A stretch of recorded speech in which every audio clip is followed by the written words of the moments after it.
What's up, everyone? Welcome back to Locked On Sharks, the premier hockey podcast covering your favorite team in the Bay Area. Don't know why my camera's so dark. Odd. But we're back.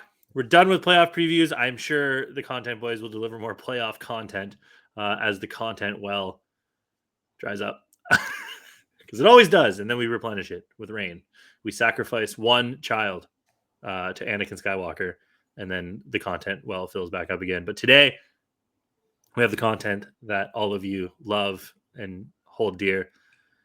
And we hold dear because this was the moment that people realized the content boys saved the franchise.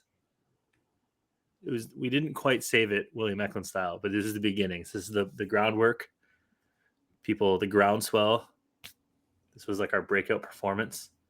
This is Emma Stone in Superbad. Be like, damn, she's going to be a star. Today, we're recapping the 2020 draft class. We will have boners the entire time. You're Locked On Sharks, your daily podcast on the San Jose Sharks. Part of the Locked On Podcast Network, your team every day.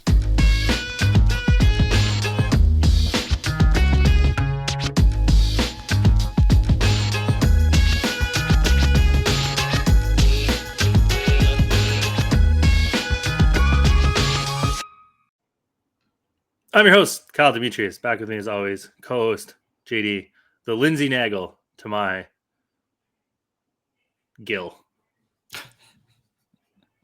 Old Gil, you gotta help him out. And we're taking the walls of your cubicle. Not that one. I brought that one from home. Brought that one from home.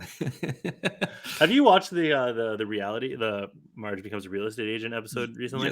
Yes. Is it still good? Yes.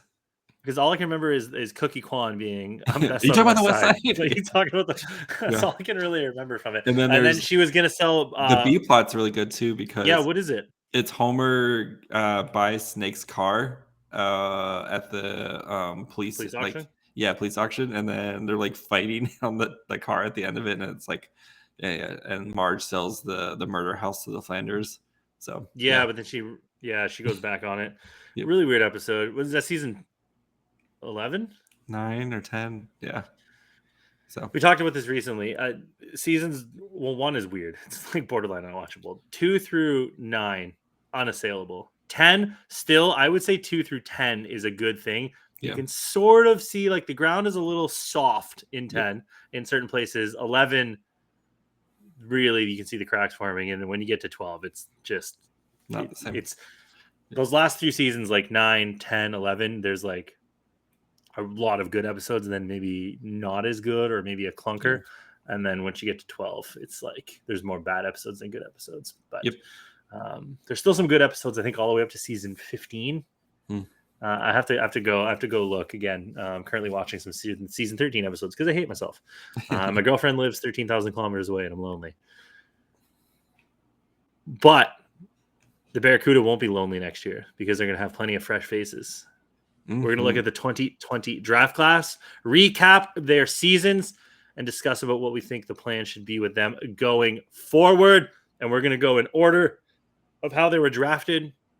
Makes sense. Really, probably should go in the other order so people stick around and listen. Because I don't think many people are hanging on for Timofei Spitserov. But hey, gotta get maybe they'll stay. Maybe they'll stay for our personalities and our banter. Yes. All right. So first, Oswald. Yes. Do you think his real name's Oswald? No, I think it's just Ozzy. So he's not going to turn into the Penguin? No. That would be really weird. I'm disappointed now. I'm sorry. Ozzy played for the Prince Albert Raiders. Little bit of a down year. Definitely I don't think he probably had the year he wanted to. So he ended the season with 10 goals, 31 assists, 41 points for a 0.95 points per game in 43 games played. Also had a shoulder injury to end the season, and he came back for the playoffs, but I think he was pretty ineffective during their couple games in the playoffs that he played. And then so also when I even have the numbers from the last time we did it. So when we did this, it was at 20 games. So he did actually improve. He had a really rough start and he improved. So at that 20 game mark, he had 5 goals, 11 assists for 0.8 points per game. So he did kind of turn it around the back half of the season. but it wasn't. I don't think it was definitely the season that he wanted. But again, we've talked about this before. With the Prince Albert Raiders are just god awful. They barely made the playoffs like the last day, and then they just got quickly curb stomped in the playoffs. And yeah, so not yeah. I think the reason that we're thinking that is disappointing is because somebody who's drafted in the first round, where he was in a deep draft class, and going back, you'd really want to see him dominate. Yeah, much like some of the other guys did, and he didn't, which is the issue. So, and then I subscribe to Byron Bader's prospect thing. So his big thing with his though is his very, very points based, like with his probabilities and stuff like that. So after this year, Ozzy is a 44% NHL probability to be an NHLer, and that's played 200 games. And then 3% to be a star, which is a 0.7 career points per game as a forward. Comps right now: Nick Spaulding, Stefan Nason, Devin Setoguchi, Benoit Poulet, Liam Rideau. Yeah, not the most exciting guys, but I want to kind of... Those guys are all bad. Yeah.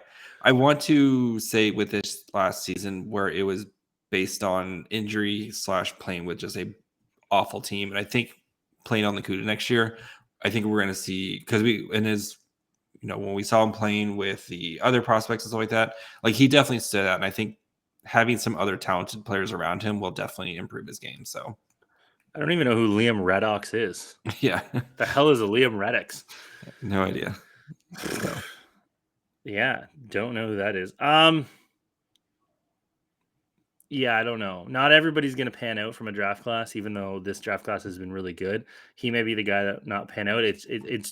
I don't think you should give up on him or anything like that. No. And like you said, he looked better when he was playing with the CUDA squad type deals.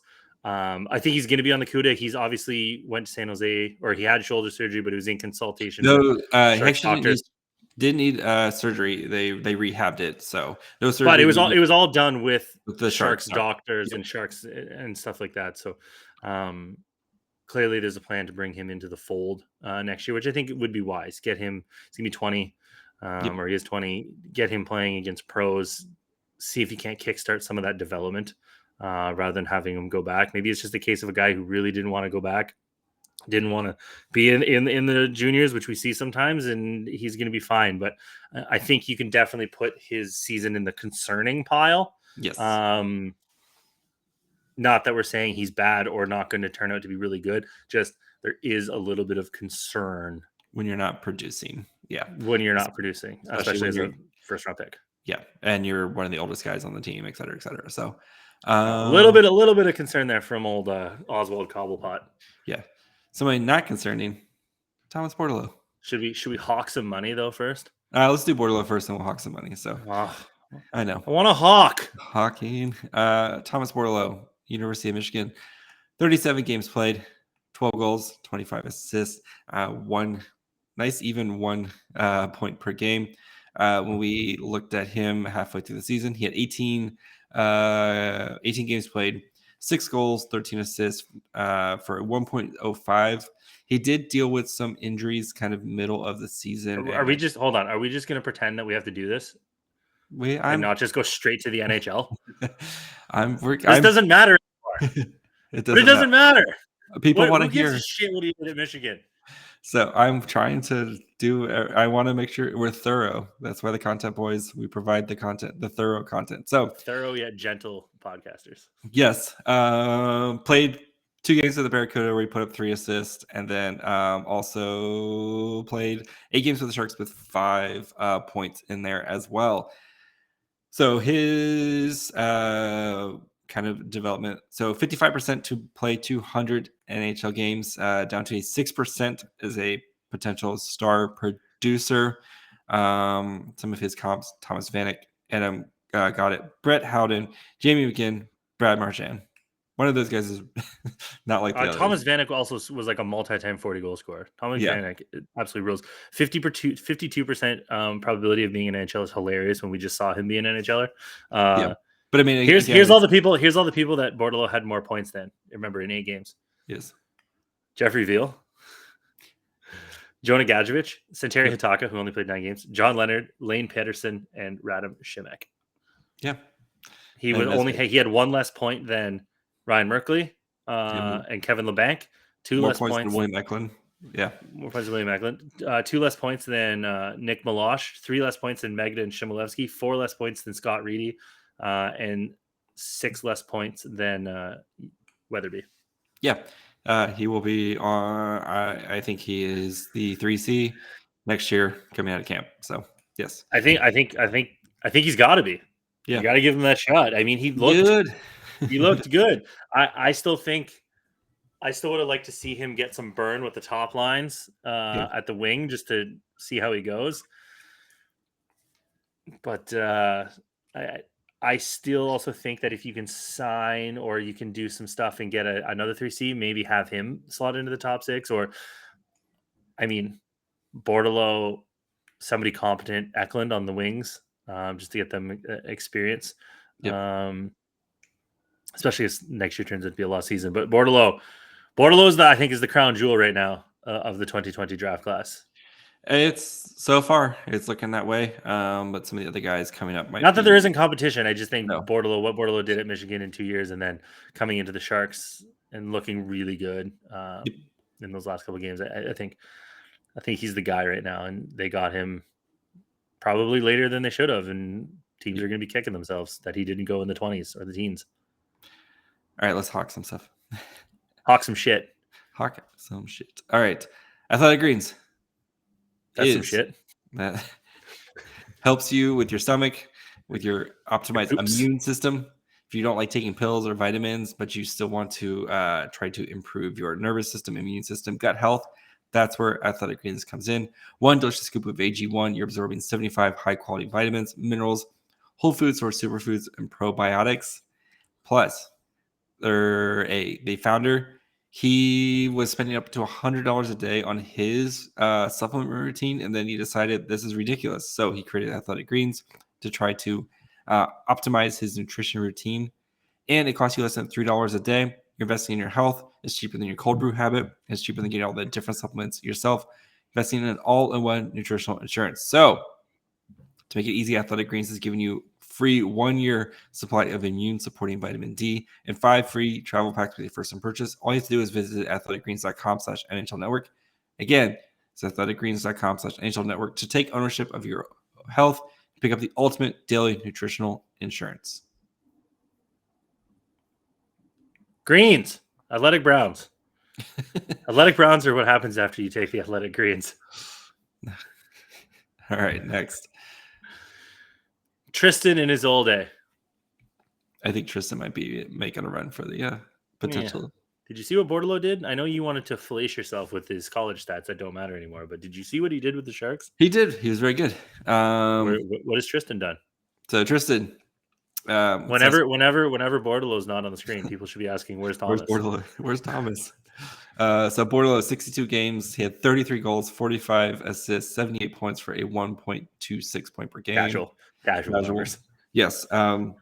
He did have missed the kind of last couple games with an undisclosed upper body injury.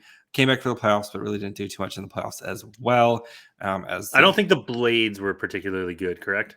They were kind of middle of the pack. I think they were a 4 or 5. No, sorry. In the playoff series. No, they were bad, but I think they were missing some guys, et cetera, et cetera. And then especially when then not having Tristen Robins, who's arguably your best player. I don't think arguably. Yeah. They had another guy who had like almost 100 points, Kyle Krennic or something like that. So yeah, but who's that guy? I think he's a potential high-end draft pick coming up. Anyway, halfway point for Robins, 23 games played, 11 goals, 20 assists for a 1.34. And then if we look at his development, so 50% as a NHLer, and then his star probability has gone down to 5% as well. How did it go down? I don't know, because he didn't score a bajillion points. Again, it's all points based, and So I mean, he was at 1.23. Kyle Srnkovic is 20 years old already, so no, he's not better than Tristen Robins. Get out of here. He wasn't even drafted. So Steve Kelly, Mike Leclerc, Nick Foligno, Nigel Dawes, and Max Pacioretty as potential comps for Tristen Robins. It's really depressing that Nigel Dawes has come up twice. Yeah. I don't even know who Steve Kelly and Mike Leclerc are. Yeah. To be completely honest with you, Pacioretty's good. So Maximum Patches, excellent player. yes. So, and I think again we're gonna see Robins on the CUDA next year. I think playing with he's gonna be a center, so playing with Ozzy on his wing or playing with Ko on his other wing type of thing. Where he's Or give him like Blichfeld, or give him Blichfeld or Shinilevsky or Leonard, or somebody. Give him one of these NHL guys that can really help. I mean, when you're way over 1 point per game, you're not going back. No, he's too good to go back. It's just a waste of season if he goes back. So yeah, get him playing against men. Get him in there. One Daniil Gushchin, noted sniper, 51 games played, 41 goals, 30 assists. What's the suspension numbers? Insane as well. I think he had 3 suspensions this year, including one where at the end of the game where he shot the puck over the glass, like into the stands, and they suspended him. Yeah, I do love that. Got suspended for a slew foot. End of the season. Not sick, no. End of the season with the Barracuda. Wasn't able to put up any points, but that team was god awful, and I think they lost like 14 in a row to end the season. So remember when they were in a playoff position, everybody's like, "Oh no, the Sharks should send some guys down. They're making a push." And then they lost 14 in a row. So Gushchin at his elite shit right there. Yeah, at his halfway point, he put 24 games, 14 goals. Wrong line.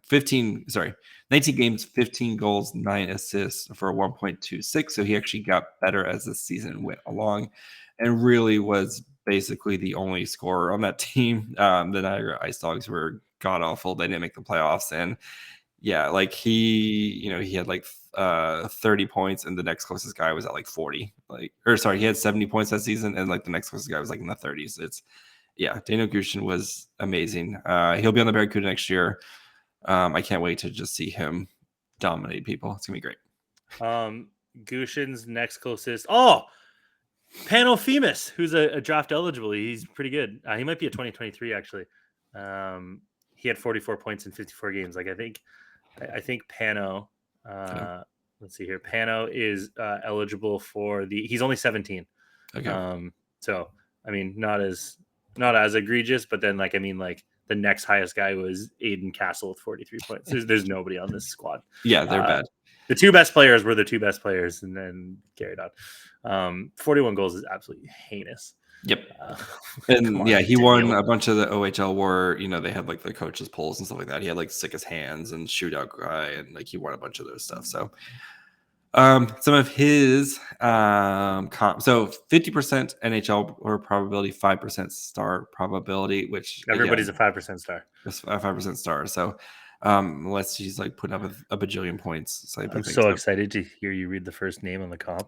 Michael Ouellet, I guess. Michel Ouellet. Michel Ouellet, thank you. Jason Zecker, Steve Kelly, Max Pacioretty, and Mike Leclerc. This is the same list as last time, except with Michel Ouellet instead of Nick Foligno. Yeah, as his comps. So who the hell is Steve Kelly?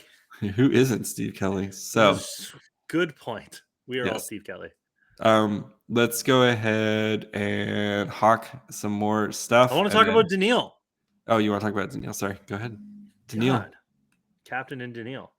I'm turning into Jason Berman, or who is the guy? Who's the fastest 2 minutes guy? Chris Berman. Chris Berman. Yeah. God. Whoop, whoop, whoop, whoop. Swami, that was his like gambling character, the Swami. Oh, yeah. God. I think you put Daniil on the first line of the CUDA next year and give him a center who can set him up. Not Lane Peterson. Not Lane Peterson. Probably not the Lord either. And you say score a bunch of goals for us, please, and you let him go. I think if you mess around and try to put him on, do you get too cute with whatever line he's on? He's literally just all offense, all hands. He's gonna score you goals. I think if you get too cute and try to do some stuff and balance it, you're gonna have a bad time. Just give him some other skilled guys and let him go. Yeah, just let him do his thing. And you could see because I watched a bunch of the Barracuda games with him, and his vision I thought was really underrated. And being able to find guys, I think it's that if you have other skilled guys with him, he's really gonna flourish and stuff. So. He's just a pure goal scorer. Let him pure goal score. Don't make him do other weird things. It's okay to have these guys on your team. Yep. All right, let's hawk. But I'm gonna hawk some shit. I'm gonna hawk some gambling responsibly. Always. You could probably gamble on if one of these guys is going to win the Calder Trophy next year. Bordeleau is probably your best bet, depending on how the draft goes. Nick, You don't think Bordeleau is going to be in the Calder talk? I think Eklund is probably above Bordeleau in the Calder talk. You could bet on them both. Why not? Go bet on both of them at They win betonline.net. it together.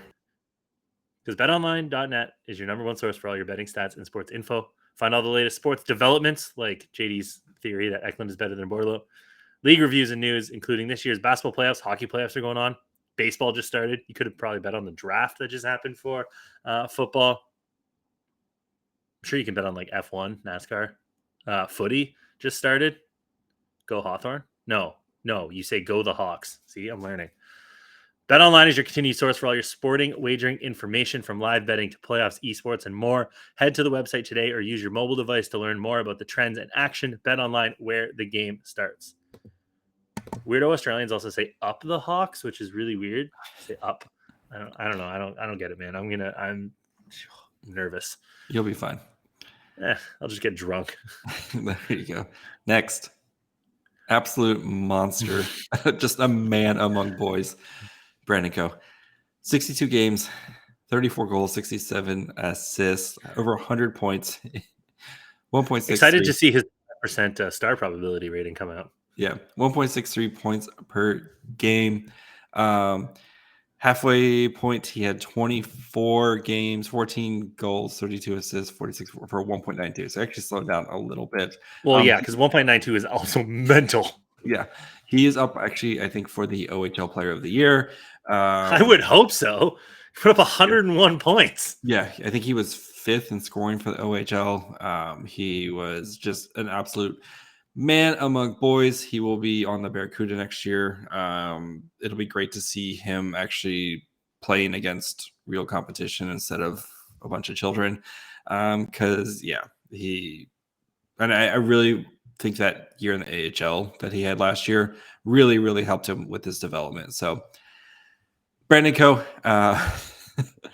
he jumped up to a 50% chance to be an NHLer, 6% star probability. 6%. 6%. It went up from 4 to 6. So, Coe finished 5th in OHL scoring. Wyatt Johnson had 124 points.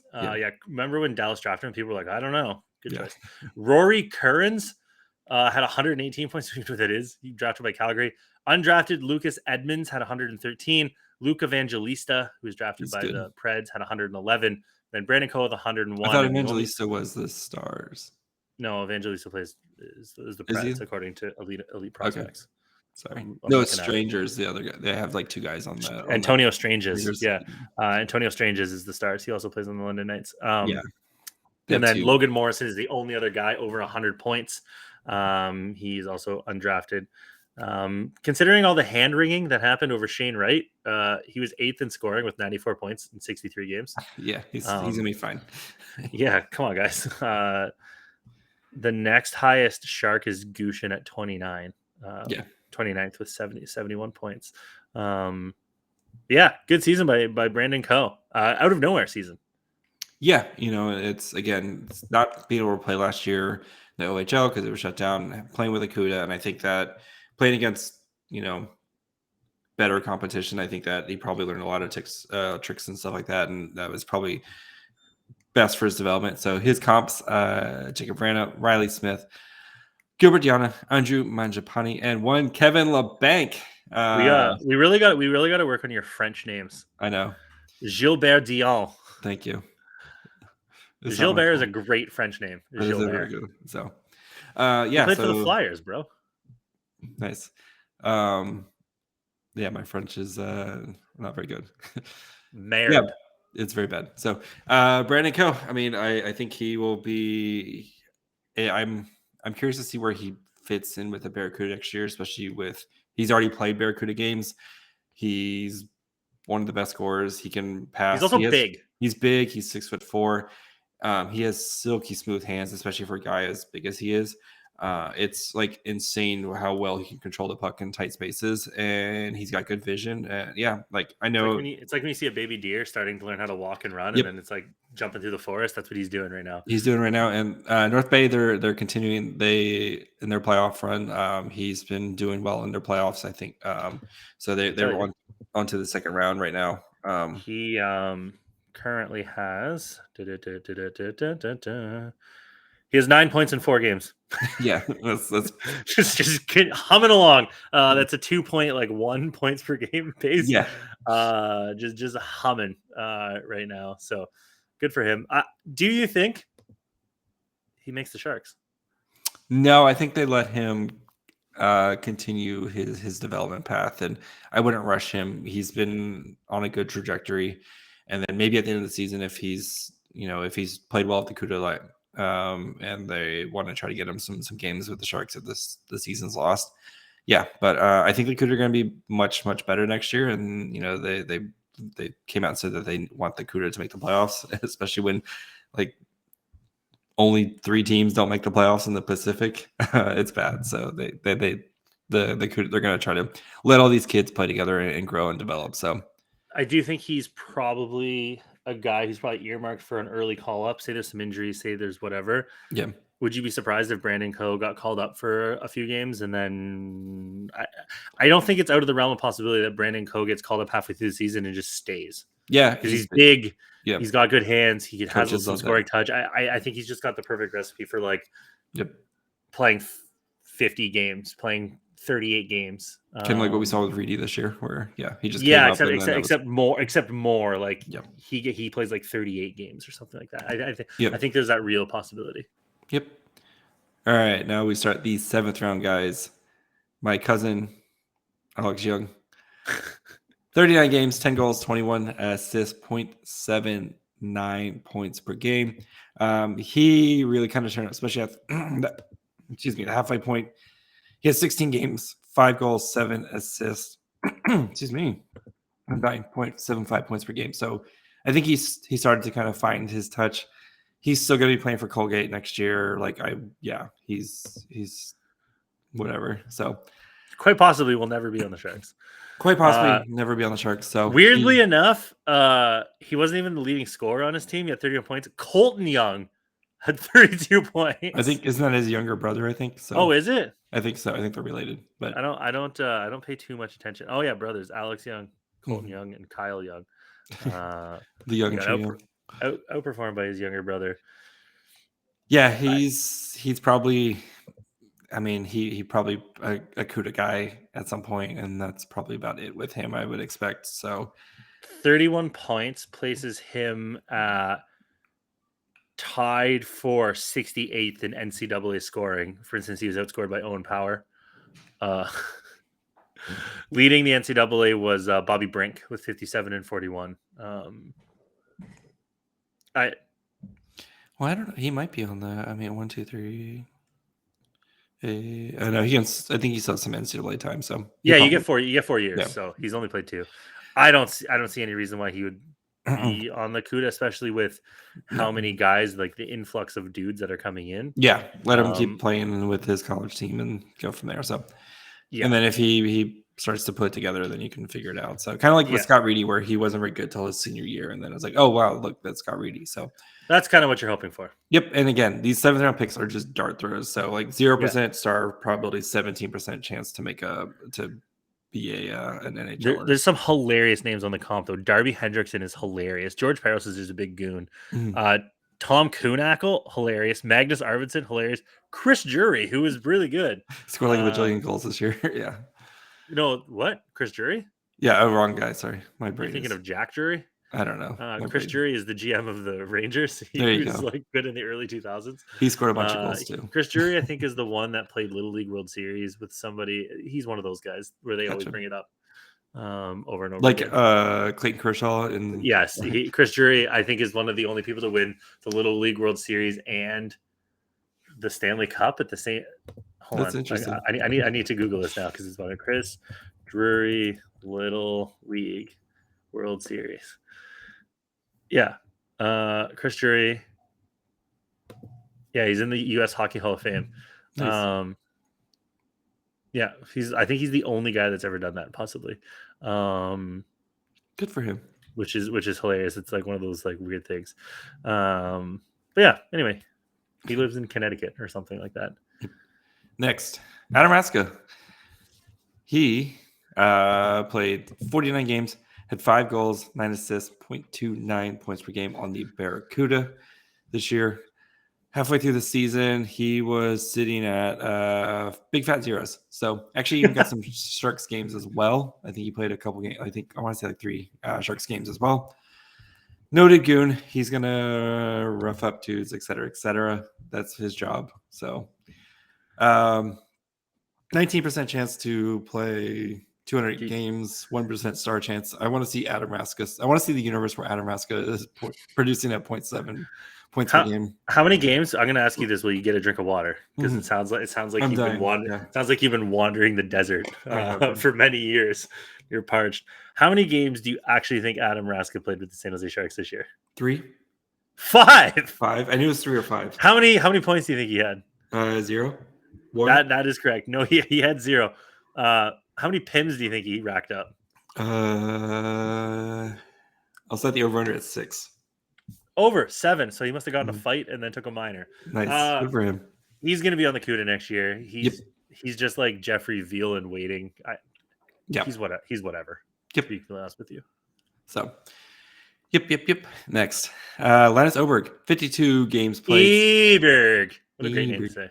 17 goals, 9 assists, 0.5 points per game, and that's in the SHL. So, it's a good league. Good league. So, during the halfway point, he had 25 games, 3 goals, 2 assists, 5 points for 0.2. So he really hammered that out. So I think he probably got some better line mates, moved up from a 4th line guy, and put the puck in the net. So he is a sneaky guy to be on the Sharks next year as a bottom 6 guy. People like his game, et cetera, et cetera. 23% chance to be an NHLer at 200 games, 1% star chance. Comps, Jake, it doesn't matter. Anyway, but hold on. I would like to read these names because I've never heard of these people. Nope. Jake Dowell, never heard of him. Colin Fraser, I think I have an idea. Juho Lamiko, sounds like a sick Finnish dude. Yep. Antti Aito also sounds like a sick Finnish dude. And Daniel Winnick played on the Sharks. So, yeah. But yeah, I think it'll be interesting what they want to do with him. He's going to be 22 over the summer if they want to try to bring him over. Try to see if he wants to make a jump at pro hockey in the States. So, or if they want to let him play another year in the SHL. But yeah. So just again, sneaky guy might be fighting for a roster spot next year. So, how many games do you think Daniel Winnick played with San Jose? No idea. 21 in the 2011-2012 season. He had 5 points. Nice. And then he proceeded to have 1 point in 5 playoff games. Good for him. Why do I remember that he was on the team? That year, Joe Thornton led the team with 77 points in 82 games, followed by a young Logan Couture, 65 points in 80 games. Marlowe was on this team, Pavelski, Dan Boyle, Ryan Clough, Brent Burns, Martin Havlat, Jamie McGinn, Michael Hanzus. Oh, my God. Mark-Edward Vlasic. So many. Torrey Mitchell, Andrew Desjardins. Oh, they're all here. What do you think? I think it's lunchtime. We have a winner. Oh, man. Hold on. I'm going to keep reading these names because these are hilarious. Yeah. Andrew Desjardins, Jason Demare, Justin Braun, Brad Winchester, Tommy Wingles, Ben Ferrio, Dominic Moore, Daniel Winnick, Jim Vandermeer was on this team. Andrew Murray, Colin White, the defenseman. Douglas Murray had 4 assists in 60 games. God bless you, Douglas Murray. That's it. That's all he had. And then he played 5 playoff games, had 0 points and 19 penalty minutes. TJ Gagliardi, Fraser McLaren, John McCarthy, and the goalies were a combination of Thomas Greiss and Antti Niemi. Also on the roster, Harry Sateri and Tyson Sexsmith.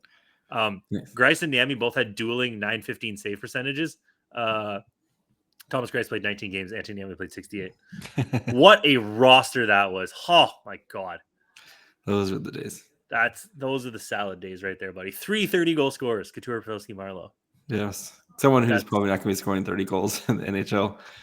Timofei Spitserov, 22 games played for University of Vermont, 2 goals, 1 assist, 0.14. Halfway point of the season, he had played 5 games and had was a healthy scratch. Most of the time, had no points. So, one Timofei. Try to do better, Timofei. Yeah. That's all we got. Yep. 0% chance to be an NHL or 0% star chance. Comps, Craig Adams, Teddy Bluger, Drew Miller, David Moss, and Dottie Wood. Those sound I think Dottie Wood played on the original Sharks team. Those sound like his original comp, like his D0 comp was Gustav Nyquist. Anyway. Really? Yeah. But let me see. Yeah. Dottie Wood's real name is Darren. I'm pretty sure Dottie Wood played on their shirt for a Shark. Yeah, 92-93. Dottie Wood had 2 points in 13 Sharks games. Good for him. Then he played on the 94-95 Sharks, 95, 96, 96, 97, 97, 98. He only actually played for the Sharks. His final season was in 2004-2005, where he played for the Horse Lake Thunder in the North PHL. I don't know what any of those words mean. That's a North face. He also, in 2001, 2002, and 2002, played in the BISL, which is like the English league. He played for the Ayr Scottish Eagles and the Nottingham Panthers. Oh my God. What a career this guy played for. Doty. What do you think Doty's doing these days? Probably still slinging it in a beer league game better than everybody else on the ice. Probably. I think he's from BC, actually. He's from, he's from Chetwynd, BC. Wow. Doty Wood. We should get him on the podcast. The Wood family is listening. Get at us. Let's get out of here. That's everybody. Okay. Internet. Twitter, Facebook, Instagram, Locked On Sharks. YouTube, which is also on the internet, Locked On Sharks. Email also goes through the internet, lockedonsharks@gmail.com. If you'd like to listen to us, also on the internet, Spotify, Amazon, Apple, Locked On Sharks. JD resides on the internet. He'll be residing in Legoland soon, but he'll be on the internet. Yep. My fry hole. Kyle resides at parties, mixers, etc., etc. You can find him at Cal Demetrius. Soirees. Mixers. What a good term. Sock hops. Street dances. Thank you for making us your first San Jose Sharks listen. We'll be back tomorrow with something. We haven't thought of it yet. And then we'll do the 2021 class sometime next week, and then we'll do everybody else at some point as well in the future. Go check out the Locked On NHL podcast if you want to go check out on all the actual teams playing meaningful hockey right now, or go check out any of the other amazing podcasts such as Locked On Twins. Bye, friends. Doty.